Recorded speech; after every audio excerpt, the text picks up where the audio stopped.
Hello and welcome to Fintech Impact. I'm your host, Jason Pereira. Today on the show, we're doing something a little different. I brought back Dhalla and Zaheer Merali from previous episodes to have a little roundtable discussion about how large tech companies are pushing into fintech and healthcare at the same time. So we're going to explore a number of companies, including Apple, Google, Amazon, Microsoft, Tencent, you name it. Hello, Ali and Zaheer. Thanks for coming in. Thanks for having me. Great to be here. And actually, I think you guys are my first second timers. I'm good. Yeah. Privilege. Thank you. Yeah, excellent. So for those of you who haven't listened to the Zaheer Merali or Ali Dhalla episodes of Fintech Impact, they're two of the more popular ones. I suggest you go back. But today's a little bit different. Instead of talking about business that they're working on, we're going to talk about basically how larger incumbents in non-financial spaces are starting to push into the fintech world and what the impact of that's going to be. So basically, I'm going to go down a number of names and we're going to talk about what they've done and get comments. So everybody's favorite company to hate, Facebook. Can get into why we hate them later. But more recently, they recently announced a project called Libra, a cryptocurrency, looking to get in the transaction space. Thoughts? Who wants to go first? I'll take a stab. I think it's interesting to see them in this. You'll see what they've done recently as well in this space. They've started to take off the limiters on ads and stuff in the crypto space, right? Yeah. So they're starting to approach this in a very different way than what they did before. Mm-hmm. Little concern in the past around speculation, et cetera. And even their approach to it has been around stabilizing what has been a pretty speculative currency play. Well, they wouldn't need that. So they're looking at a basket, right? They're looking at pegging the value of what they've got to a basket. Well, so that's the big difference in what they're doing versus just what everybody else. Everybody else is looking at a coin based on a blockchain, but it has its own value and it'll ride up and down based on speculation in the market. They're doing something different. They're looking at a basket of different cryptocurrencies inside there and basing it off of that so that you can transact inside that market with a more stable currency, stable value, so that if you are actually exchanging stuff between merchants, partners, friends, whatever, you know that what you're getting today or what you're sending at today will have that close to that same value tomorrow. Not what happens today in the market, which is it could be down 20% tomorrow. Yeah, we don't need the old joke of, what was this joke? Kid goes to his dad, dad can have a Bitcoin. Dad replies back, $10,000 is a lot of money, son. What do you need $12,000 for? You know what? $8,000 doesn't grow on trees. I love how that's an old joke. Bitcoin's been out how long now? Yeah. Well, that's the thing. It's an old joke for crypto. You got to measure everything in weeks. Right. Ali, your thoughts? Yeah, I think there's a few chasms at play. So on the one hand, I think it's a diversification move from a revenue stream perspective. Well, they have to. Yeah, that makes a lot of sense. You have 99.8% of Facebook revenue comes from advertising. And when you hear government politicians talking about trying to break apart the empire that companies like Facebook have built out, they need to create tangential revenue streams to deliver capital back to investors. And I think that the long-term play of keeping an ecosystem tied in with a currency makes a lot of sense as a hedge bet. So I look at it as not only a great moat for them to try to create, but you look across the world at what China's done, and I'm sure we'll get into WeChat. It's a really great parallel model for them to hold an ecosystem. And that's a very lucrative, but also a very dangerous place to play. Absolutely. I mean, as a friend of mine said when this was announced, his exact words were, well, we've proven you can't trust us with your personal data, but you can trust us with your money. We can go on for days about that one. But I agree with you. I think really, when it comes down to it, they're just an advertising company at this point. And advertising has been driven by media, which of course has been manipulated and of course leads to all the negative impacts. And the more they can move away from that. And that actually, what people don't realize is they've edged into this because they launched marketplaces less than 2 years ago, right? Yeah, absolutely. So you have people already transacting physical goods in the real world on their platform, and then meanwhile now they can connect both ends and basically actually be the monetary. I mean, there's another part to this, which is they could have done this with just straight fiat currency, right? And the choice here is a little bit around, look, digital goods, digital currencies. So there's that play. There's I don't have to peg to a basket of fiat currencies, like I'm going to something like this. I can transact globally. So there's a whole bunch of things at play here. The other thing, I just don't know how much of this is a mechanism for me to monetize something that I'm giving them. So I don't know how much of this now starts to play into, can I have a profile that is really, really private and I get nothing for it? Or I expose certain parts of my data or certain parts of my activity and so on and start to get paid and monetize some of those that's components. one of the promises of crypto is the ability for us to actually benefit ourselves from our personal data. Although they've got every incentive to not do that because they're monetizing 100% of our personal data now. So, but how long is that going to last? I think that's the thing. I think the thing is, if they're heading down the path of being broken up or being regulated around these things, if they start to position this as, hey, no, we're giving users the option of how to monetize that and share in that, then that starts to take some of the heat off of some of the things. Like, it doesn't give you a free license to do anything, but it does start to change the dialogue to, hey, look, it's sort of the open data version 100%. Of open banking and so on. It gets the footsteps into something that could be far more robust in terms of a security system for everything they're working on. But you alluded to it because it was on our cheat sheet. But Ali, so it was the WeChat aspirations, and I got to tell you, I feel like over the years, I feel like Mark Zuckerberg would sell his part of his soul again to become the WeChat of the rest of the world. And for those of you who don't know what WeChat is, WeChat, picture every social network rolled into one, into a chat function in China that also transacts currency. Yeah. Like the size, Tencent is one of the world's largest companies now, simply because, actually the top 10 largest, off of that one application. And Messenger initially was with their early foray into, and a lot of people in North America are trying to basically capture that same kind of utility, but no one's done it yet. And Messenger was their first effort. Ali, thoughts? Yeah, I think the Messenger play, just like most tech companies, there requires a customer acquisition model. And so chat was a very natural way for them to break into a very difficult space in terms of user acquisition at scale. Their daily active users is 1 billion. So now when you start to monetize even a percentage point of transaction layer, it equates to hundreds of millions of dollars. And I think that even if we look back to Facebook and where Facebook is trying to go, WeChat, when they first started out, I mean, it was a 50-year vision statement that they had put together, right? And I feel like that only happens in China, where you have totalitarian regimes where they think in like I mean, it's dynasty, right? Yeah, they think really about dynasties. And I think if you're planning from a strategic perspective around data monetization, let alone user monetization, starting with a go-to-market on chat, if you don't take a 20, 30, 40-year lens, it's very difficult to put a cohesive strategy together. And what they've shown is that the power of data across an ecosystem that's tied together is unbreakable. Well, yeah, you're absolutely right there. I mean, when Apple, I think, tightened up restrictions on use of WeChat or something like that in China, their sales dropped like a rock, because it doesn't matter. WeChat is far more important. The utility is far more important than the actual underlying hardware you're using. So they learned their lesson very quickly. There's two things on that, though. One is the lack of a mature banking market in those regions. So you look at India and penetration in India, the reason Messenger won't take off the way it has that WeChat would have is the bulk of its user base up until that point was in developed markets where there were developed banking models and developed banking infrastructure. So where you've got Interact like we do here, and we're huge users of it, we're unlikely to use something else like that because it's not the same. Although I am envious of their unified messaging platform versus North America, where literally iMessage, whatever the heck Google's got these days, because they keep on changing it. I don't even know what it is now. Skype, SMS, and I think that comes to that vision. I think that comes to that vision. The contrarian thing on that is I don't think it's just linked to totalitarian, like you mentioned. I think Norway did the same thing around diversification from oil. Like, I think if you have people that think in really long term, as opposed to quarters, and that's a function of markets. That's a function of how we raise and think about money and growth. Is go public. Every conversation, go public, and this is what you're able to do. You're able to raise money and do this, but you don't realize what you give up in terms of the future of your business. Belt and Road Initiative and the long-term thinking that is, you're talking about infrastructure for the next century. Yeah. Right? So, and I think they take a lot of inspiration from their heritage. Absolutely. If you think about the first feature that was built on top of chat, it was red envelopes digitally. Yes.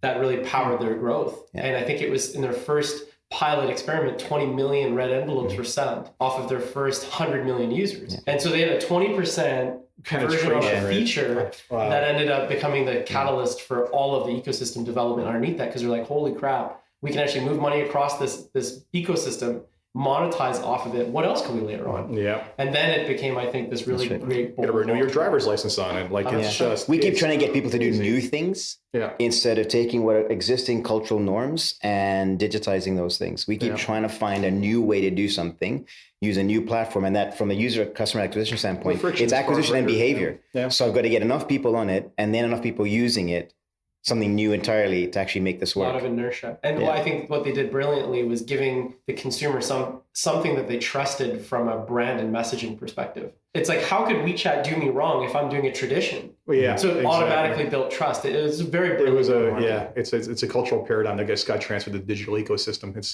It was honestly, there's very few things to say negative about. We weren't going to go into WeChat to Tencent too much, but yeah, and just jumping ahead there, the reality too is that they have something called Tenpay, which is a PayPal competitor as well. So they are very firmly entrenched in the financial ecosystem of China. So moving back to North America, before we do, I got a trivia question for both of you. It's a couple of questions. First of all, what is arguably the world's largest hedge fund? 2, where is it located? And 3, why? World's largest hedge fund. This is a tough one. Yeah, most people. So the traditional thinking is Bridgewater, but it's not. It's not. It can't be. It'd be too easy. It's too easy. So it's a loose definition, right? So it basically it's all about restrictions on investing. Brayburn Capital. Huh. I would have not ever guessed. Do you have any idea who they are? What is a Brayburn? Great question. It's an Apple. Really? They are the company. They are the company. Oh, that's your question about the cash hoard. Apple's cash hoard. Yeah. They are located in Nevada, in Reno, Nevada. You know why? Because it's on the border to California, and taxes are far lower in Nevada than they are in California. So it's the closest they can get to headquarters without having to pay a lot more. So do they have to be close to headquarters? Close enough, I guess. Really? I mean, maybe just when suitcase of cash over the is that why? Like, well, why would when you need to be? Emperor Cook wants your presence, that's the end of it, right? Like, snap your fingers, you're there. So moving on to the world, to Apple, that was my parlay into Apple. They have been very interestingly, slowly getting into this space. So the first launch, of course, was Apple Pay. So the fact that you can pay for things using their own online ecosystem that would basically take it off your credit card, then pushed into Apple Pay Cash, which was basically your own ability to store money on your phone, which has still not hit Canada, much to my chagrin. And Apple Pay credit card recently, or the Apple credit card recently, in partnership with Goldman Sachs, I believe. Yeah. And which basically integrates a lot of really cool Mint.com like features into it. So let's talk about where Apple's going there. Zaheer, you started last time. I'll let Ali go first. Yeah, I think Apple, again, I'm going to use the term ecosystem, do a brilliant job, even in their hardware software, of building moats around their technology that, again, are very difficult to disintermediate. And I think what they've done is they've created a generation of buyers irrelevant of the product. So Absolutely. For me personally, at the age of 32, there is no product that I desire more than an Apple product. It's beautiful. It fits the lifestyle. It's quote unquote, think different. So when you think about financial services, I'm their core customer for the next 50 years. Yeah. And they've already built the brand loyalty, trust, and desire of a consumer. So why wouldn't I take one more step further and offer you every service? A la Amazon. I think it's the same, but different. Yeah. Where they've tied beautiful ecosystems together, created an immense amount of consumer data and understanding, layered on top of that brand trust. The world's their oyster from here. They can build a car, and I'll be the first in line to buy it tomorrow. And they're working on that. But I think the trust is the big part. I mean, they get something. Who was it from Techry? His name is lose me. Anyway, so one commentator refers to them as strategy credits. Essentially, they have become the company for trust in technology, right? And because of that, I mean, money is not as big a hop as it is for some other players, right? And I look at these just. Everything they do just removes friction. I typically browse everything on Chrome, but if I have to buy something, I'm flipping over Safari so that I can use Apple Pay. Yeah. So here? It's just interesting. I find that it's the one part of the ecosystem that's not a premium product. So Apple has made their thing on premium things, like a MacBook costs more than what typical laptops did. The phone's more expensive. So they get insane market share on a dollar basis, but like we know, like not the most on volume, et cetera.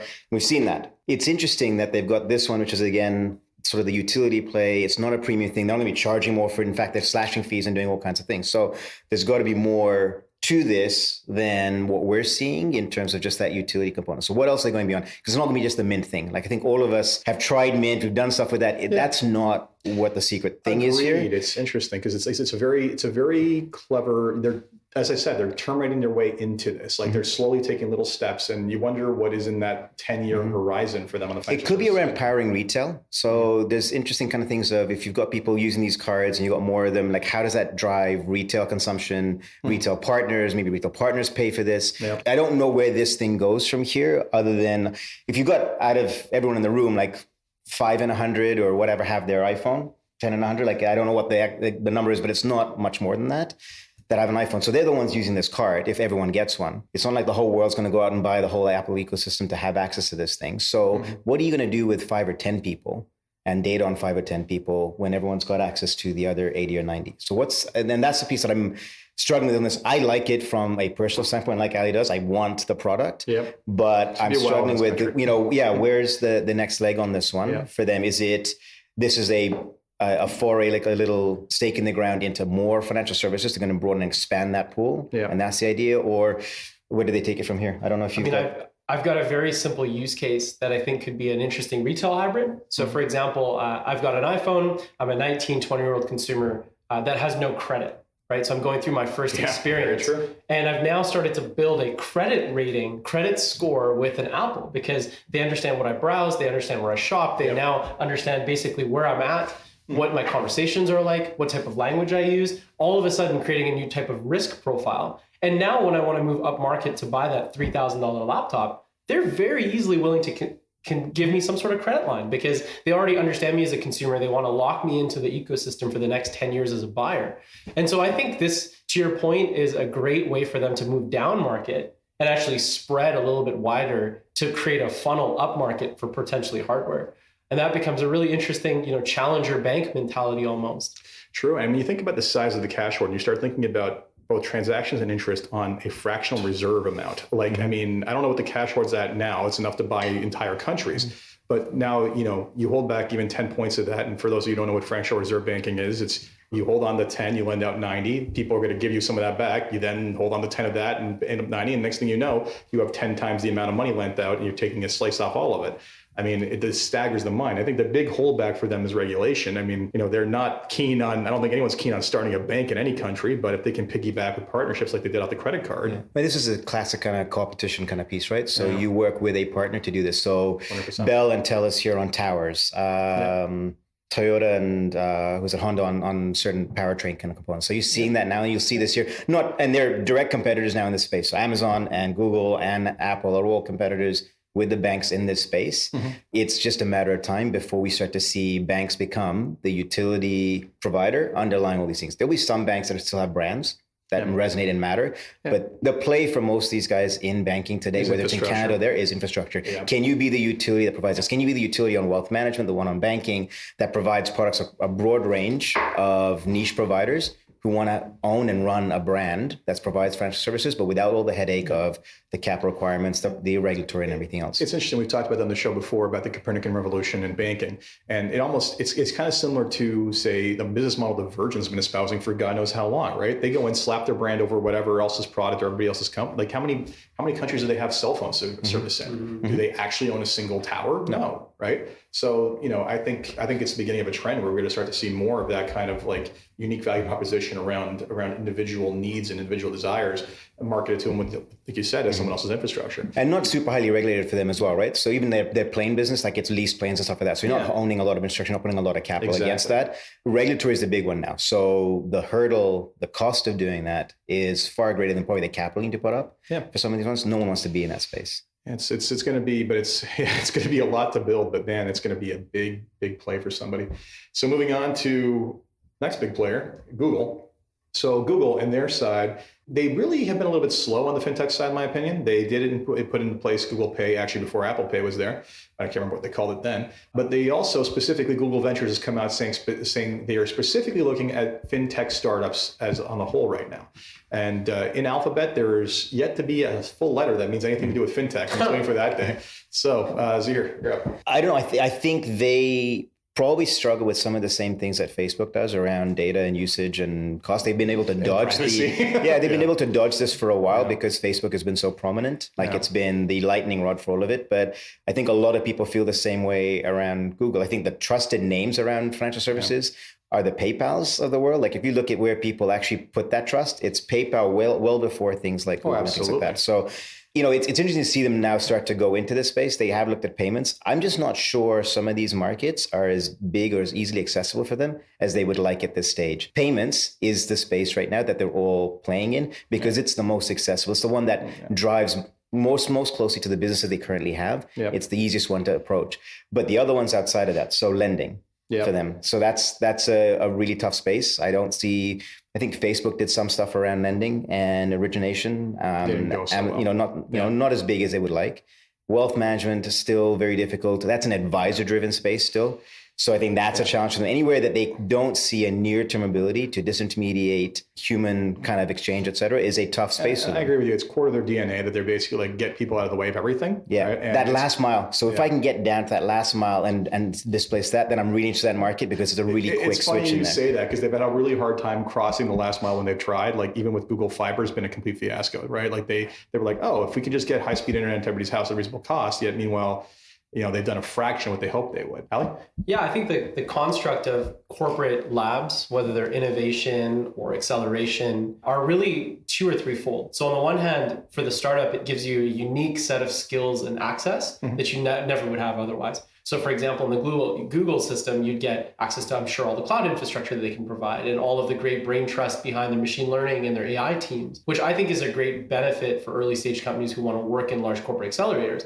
On the flip side, it gives a team like Google an absolute lead gen tool into what the future of industries could look like at a fraction of the cost. They get to observe and absorb all the learnings that happen with these great technology teams and eventually become the sole acquirer of the companies that they've now helped to fund and found. And I think that's a very interesting model when you can have a rounding error of $100 million and you can now launch a lab, attract in the world's best, because everybody knows Google and everybody wants to work with them as a startup. The world's best talent's now going to be putting some sort of brain power towards building companies to disintermediate, disrupt, whatever the flavor of the week term is. But I think it's a lead generator. And I think it's a soft way for them to explore markets that they wouldn't have either core competencies of or would be divergent from a core strategy. So innovation can be a very nice brush towards, I just want to learn some stuff. And I just want to tick a box. And some funds or some corporations use it as a really nice strategic moat to the future. Yeah, and it's interesting. I mean, I got to tell you, I got mixed feelings about Google all the time because the number of early stage Google experiments I've been on, and like, oh, this is awesome, and then they shutter it, and like, right, let's not get started there. Were you one of the first ones at Google Plus? Google Plus. I was on first day and I never went back. Google Wave though was interesting. Although that eventually ended up becoming they left and started Quip actually and switched Salesforce bot. It's interesting. So they have a very big parallel to Facebook in a couple of instances. One is the privacy issue. I mean, they invented surveillance capitalism, and more recently, Sundar Pichai has signaled a change in that attitude, although I don't know how they do that without disrupting their core revenue model. It's words today. I think. Yeah, I mean, he said his comment about privacy can't be a luxury good at a shot at Apple. It's like, dude, you're the guys who invented surveillance capitalism. Are you kidding me? Yeah. And again, their revenue is almost 99%. The profit all comes from advertising, right? So you talk about another company that's really eager to diversify their revenue source. It's Google. So moving on to Microsoft, the company that was saved by, why am I struggling on names today? Satya Nadella? Satya Nadella, thank you. Okay. We can play videos. Was that one of the trivia questions? That was one of the trivia questions. Yeah, so I always say that because it's an impressive turnaround. They have been, again, they're more of an enterprise player in the background with most of these things, but basically they partnered with BlackRock recently to create some sort of platform for the sale of variable annuities in the US. Complicated market, a large market, and let's see what everybody thinks. So, Ali. Yeah, I just think, again, to your point about diversification, it's another way for them to learn with a great strategic partner, and they're bringing an absolute skill set to the table that the other partner won't have. And I think that the more partnerships that we see at these macro levels should be good, clear indicators of how the world's evolving. And this whole point about just because you play on one soccer pitch and I play on a football field doesn't mean we can't work together, train together, and learn together. And I'm not sure what the end state of all of this is, but I can tell you for certain that with the amount of revenue that's sitting just untapped in their user base at the age demographic, let's remember when search came out, when Google took over search and now it's like a word. And you move into now where Microsoft lives and tries to reinvent themselves. They've got to create themselves over inside out. And they've been doing that, and they've done a wonderful job. They have fantastically. But this is the interesting difference between those two camps. So take Apple and Microsoft and take Google and Facebook. Apple and Microsoft have done partnerships with big strategic enterprise companies. Yes. Google and Facebook haven't done that. They've gone and tried to go, I think, for the most part, down to the venture and the startup kind of side, right? So these guys have gone, I want experience, expertise in this industry. We're going to play in the enterprise space. Our customer acquisition is at this level versus what and I think to some extent, Amazon's done that now on the healthcare side. We'll get there. So there's that kind of piece of it as well, right? So interesting kind of different approach to how they target that market in terms of going the enterprise.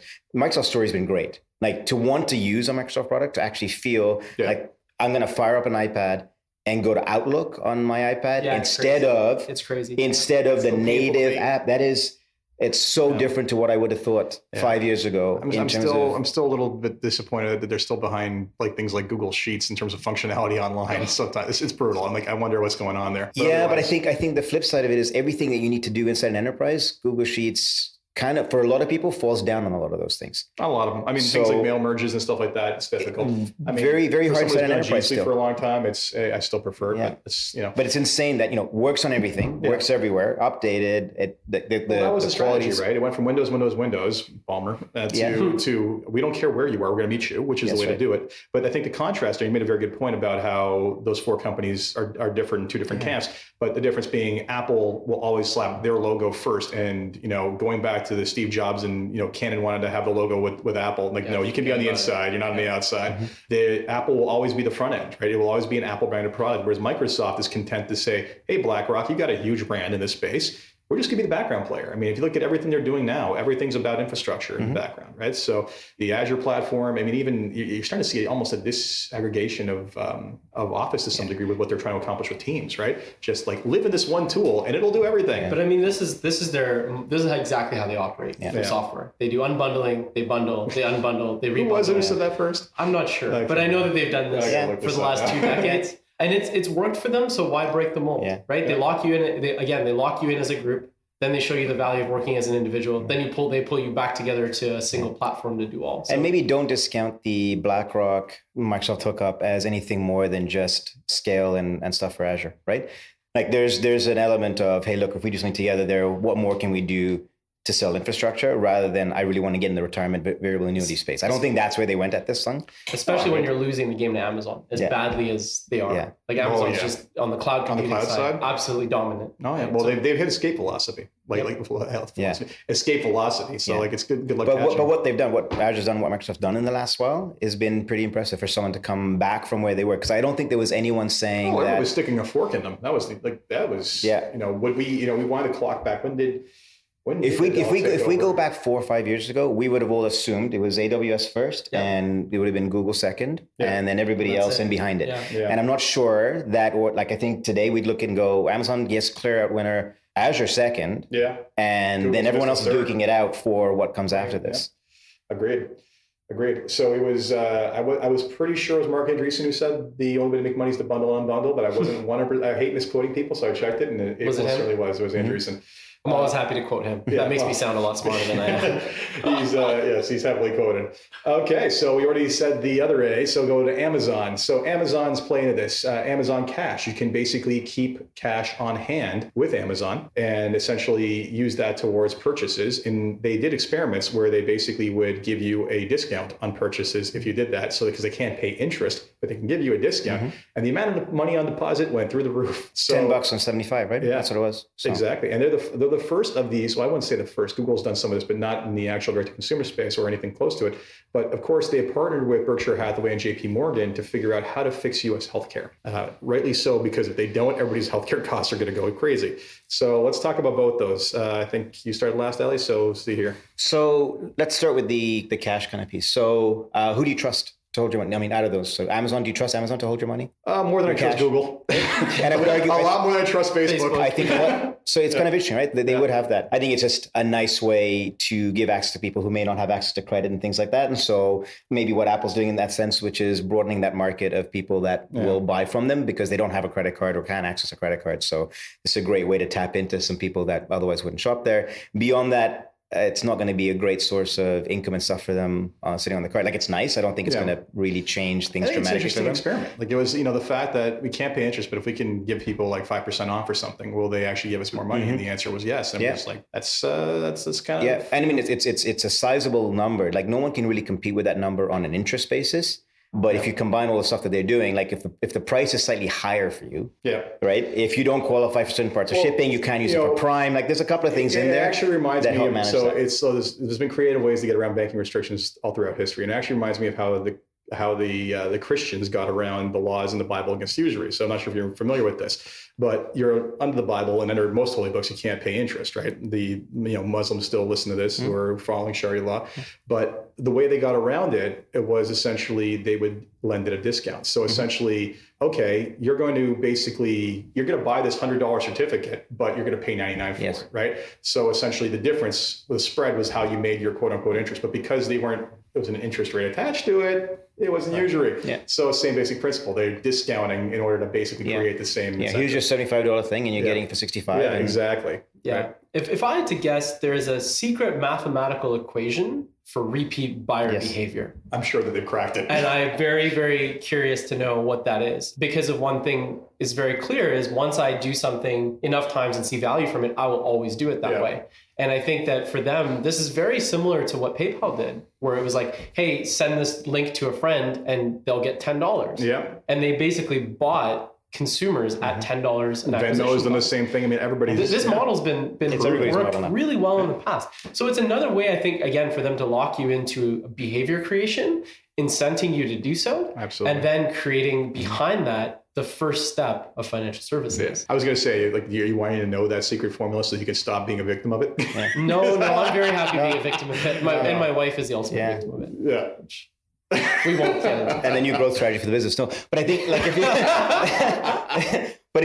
you look at the other part of this, like they would now have data on pools of money available for certain purchases, buyers, buyer behavior, et cetera. So you've actually now got a lock on there's X million dollars sitting in these kinds of buyers. So for these kinds of products. So I think that's actually pretty attractive for them to kind of see and figure that stuff out, where they wouldn't have that data on that pool of people because those are folks that aren't buying that product, are running around without they don't have a credit card, buying it in cash or whatever else. It's a whole new pool. And you target those Amazon essentials to that pool. That's where they're making the bulk of the money.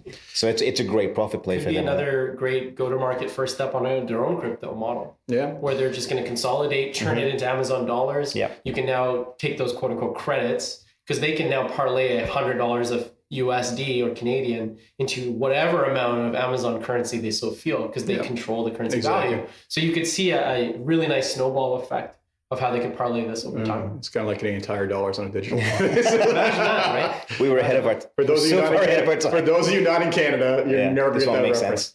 You probably have a whole bunch sitting in your car glove box or whatever. You can take pictures. I actually got some Popeyes from when I bought not fried chicken, but I bought Popeyes nutritional supplements. Well, it's too bad because the chicken's awesome. Fried chicken. Popeyes fried chicken. You're hearing it here first. Come up with like incentive dollars and. You'll have Jason. And Ali. And Ali. I mean, like, hey, we can go after this if you want.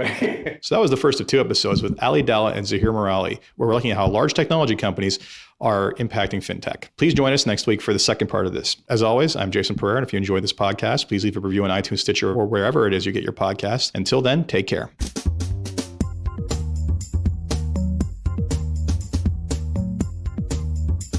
This podcast was brought to you by Woodgate Financial, an award-winning financial planning firm catering to high net worth individuals and their families. To learn more, go to woodgate.com. You can subscribe to this podcast on iTunes, Stitcher, and Google Play, or find more episodes at fintechimpact.co.